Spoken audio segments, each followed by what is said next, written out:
You might be hearing that there are only young men at the border, and they are extremely dangerous. Look, if I had to spend several weeks in the forest, I might personally get extremely dangerous.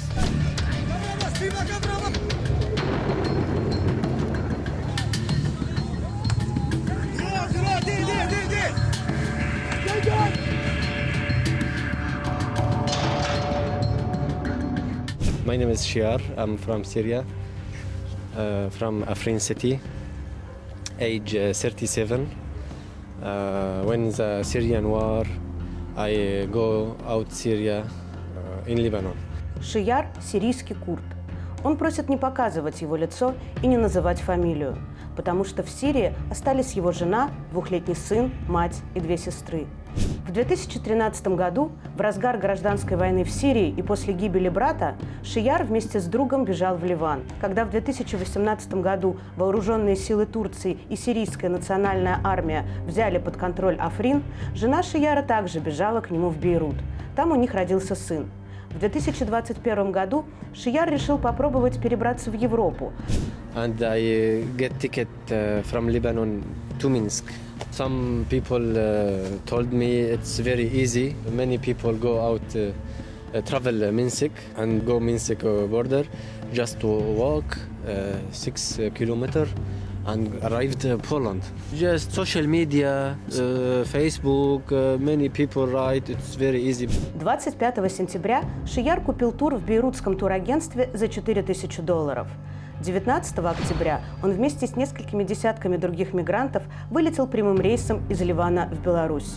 Ночью 20 октября их организованно встретили в аэропорту и на автобусе доставили в отель. Ночью 23 октября Шияра и других мигрантов повезли в Брест. Около 11 утра 24 октября их доставили на границу. Следующие 4 дня и 4 ночи Шияр провел в лесах между белорусской и польской границами. Польские пограничники трижды возвращали его на белорусскую границу.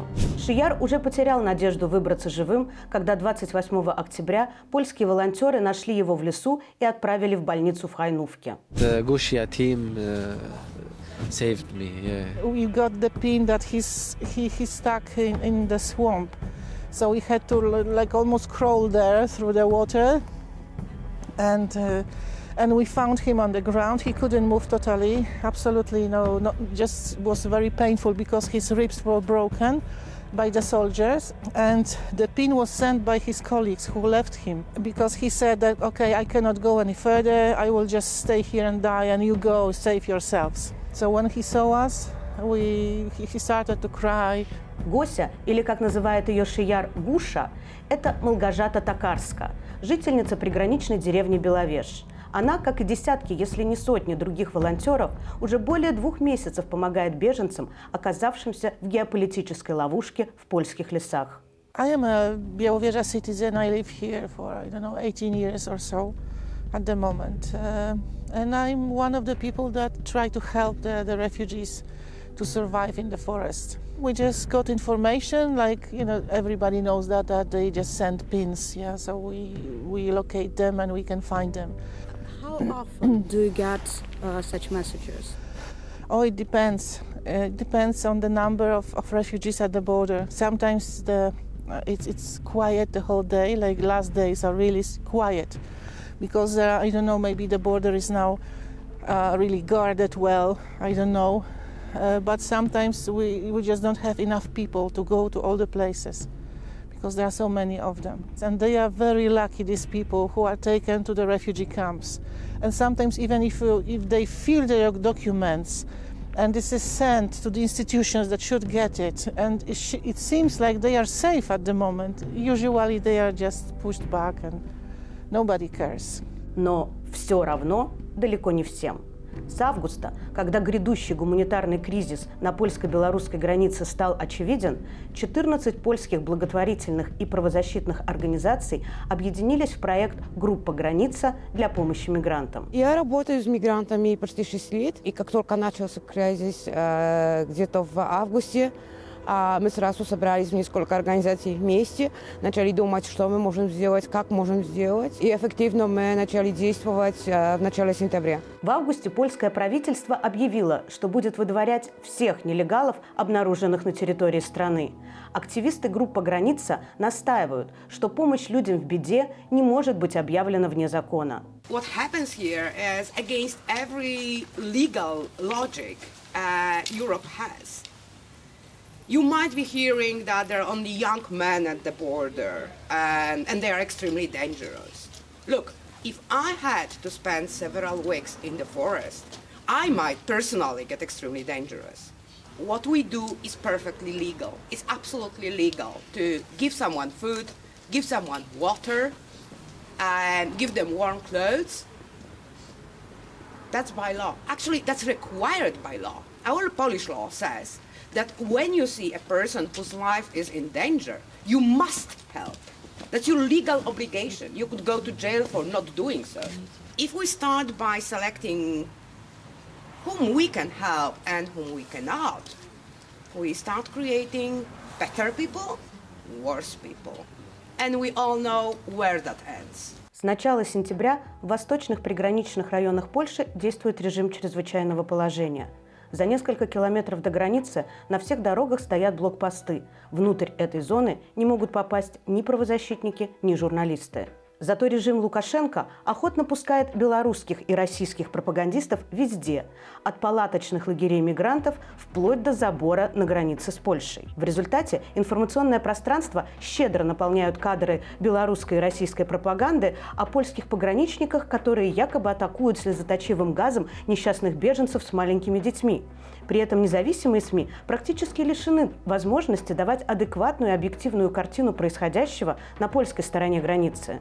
In Białowieża, we are really in a very specific situation there because we are in a zone.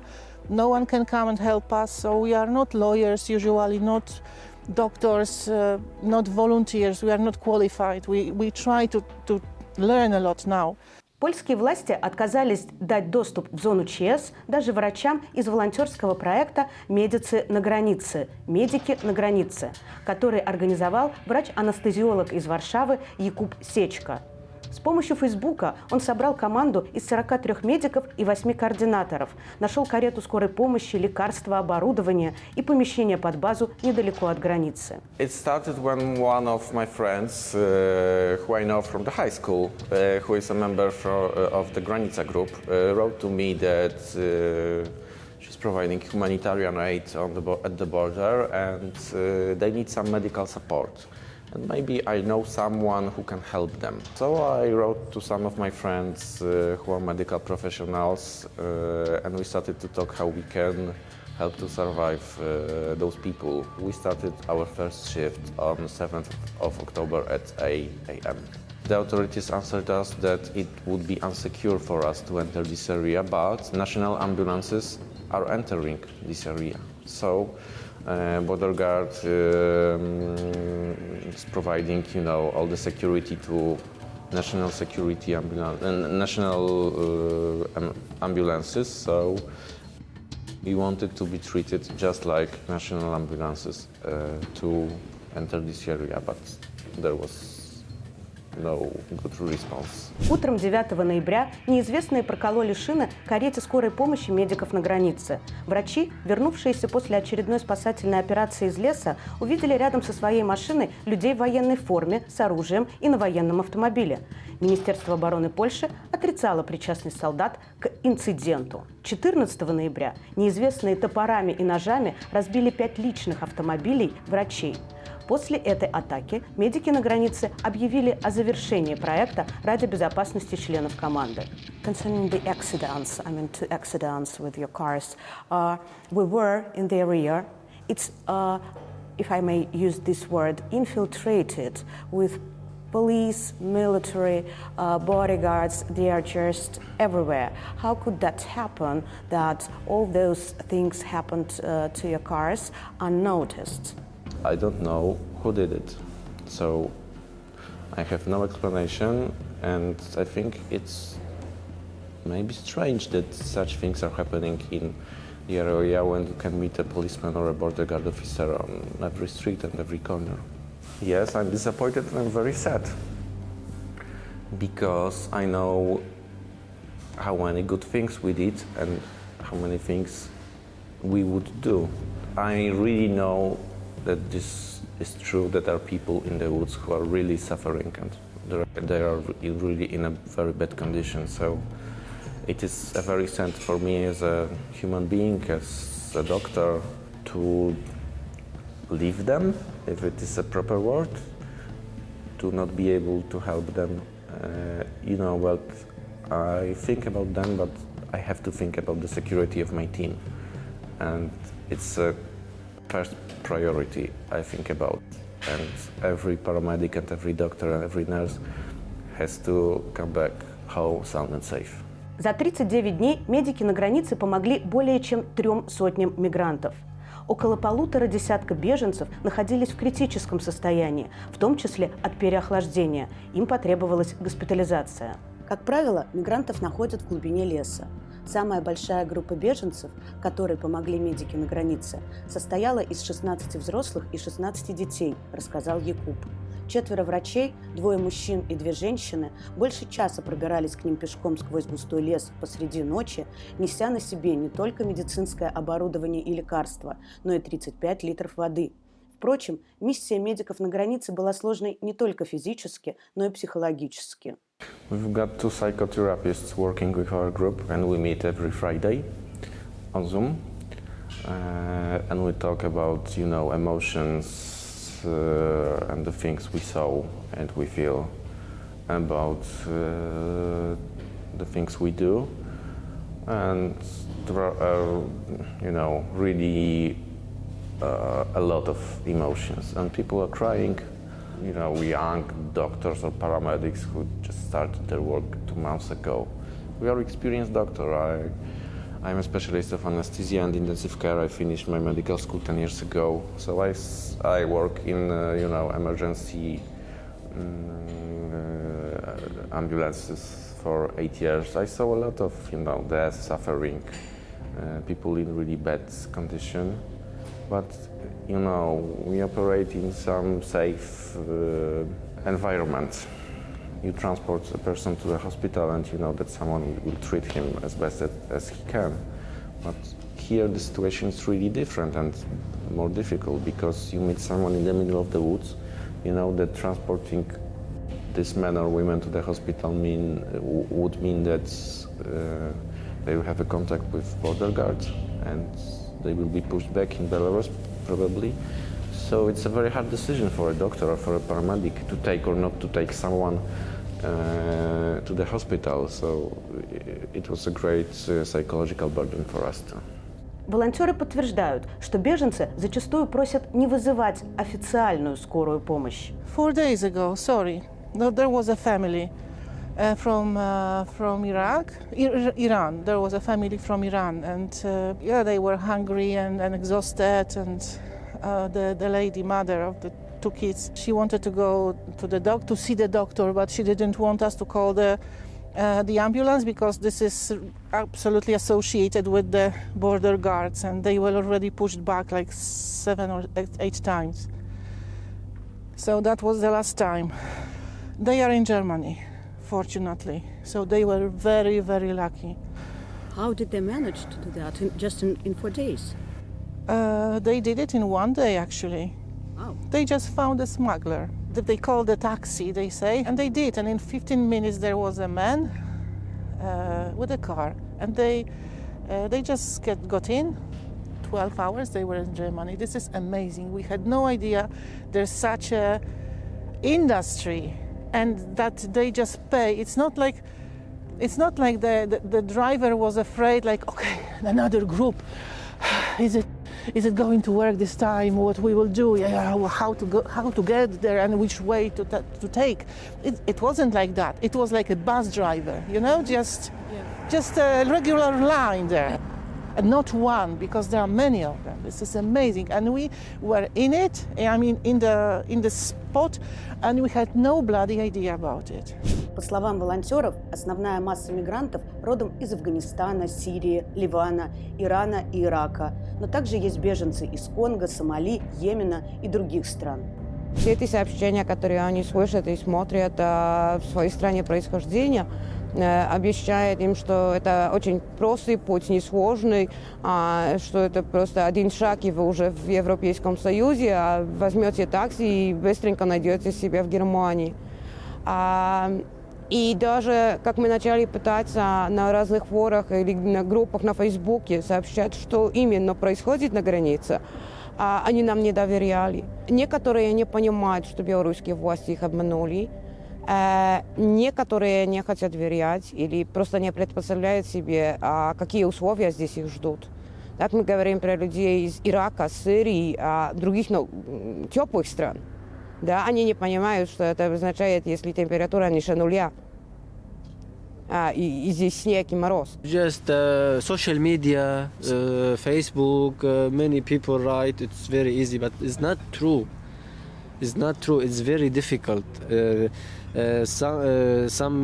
Many people lost food, lost water. It's very cold.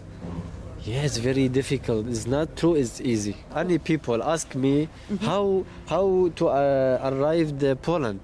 I don't say go to Minsk and go. No, I don't say. It's very hard. Облачность без осадков. Температура воздуха ночью от 4 до 10 градусов мороза. Днем от -3 до +3. По юго-западу ночью -3. Днем +6. В разных странах происхождения развернута большая рекламная кампания, приглашая людей попасть в Беларусь, так, со всеми теми обещаниями, о которых мы раньше говорили. И это очевидно, что все это организовано государством Лукашенко. Насколько Россия имеет участие, это уже трудно сказать, потому что никаких свидетельств так прямо нету. И даже не можем на 100% сказать, что Лукашенко ничего не делает без разрешения Путина, потому что мы знаем, что иногда он делает. Да? Есть, конечно, возможность. Значит так, если бы России это не нравилось, это бы не случилось. Кстати, про Россию.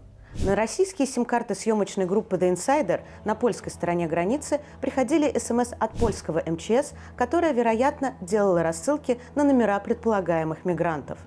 Польская граница закрыта. Белорусские власти вас обманывают. Возвращайтесь в Минск. Польша не позволит мигрантам проникнуть в Германию. Польша будет защищать свою границу. Не позволяйте себя обмануть. И еще про Россию. Это не первый подобный миграционный кризис на восточных границах Евросоюза. Осенью 2015 года и зимой 2016 поток беженцев из Сирии, Афганистана и других стран захлестнул Норвегию, а затем Финляндию. Около 6 тысяч мигрантов пытались попасть в Скандинавию с территории России. У большой части из них были многократные российские визы или российский вид на жительство. Кроме того, выяснилось, что о приграничных поселках в Мурманской области, через которые якобы можно попасть в Европу, сирийцы узнали благодаря российской пропаганде, телеканалам «Россия-24» и «РТ» на арабском. Шияр рассказал, что до своей поездки ничего не знал ни про Беларусь, ни про Лукашенко. Зато имя Путина ему известно.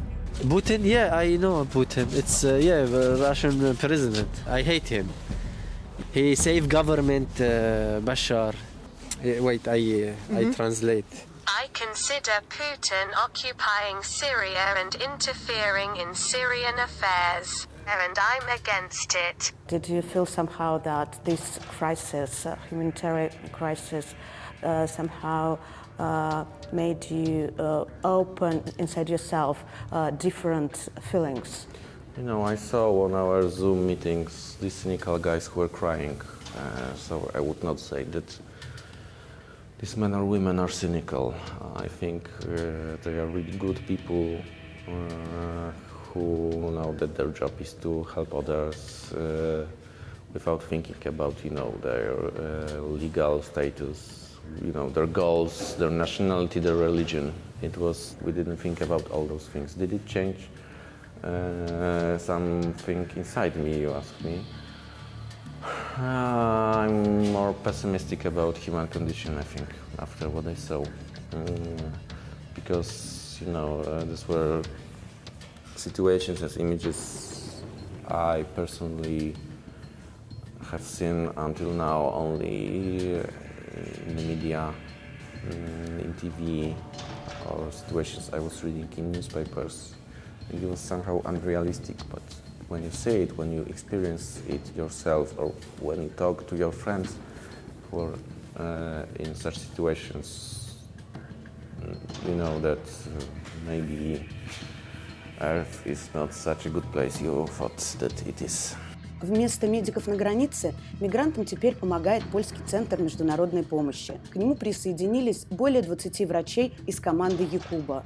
Он говорит, что тоже планирует вернуться в леса в декабре. Хотя нынешнее обострение миграционного кризиса на границе Беларуси и Польши слегка охладилось вместе с первыми морозами и снегом, но до разрешения гуманитарной проблемы еще далеко. Почти каждый день в специальный чат группы «Границы» для журналистов приходят все новые и новые сообщения об обнаруженных в лесах беженцах. Сколько их там остается до сих пор, не рискнет предположить никто.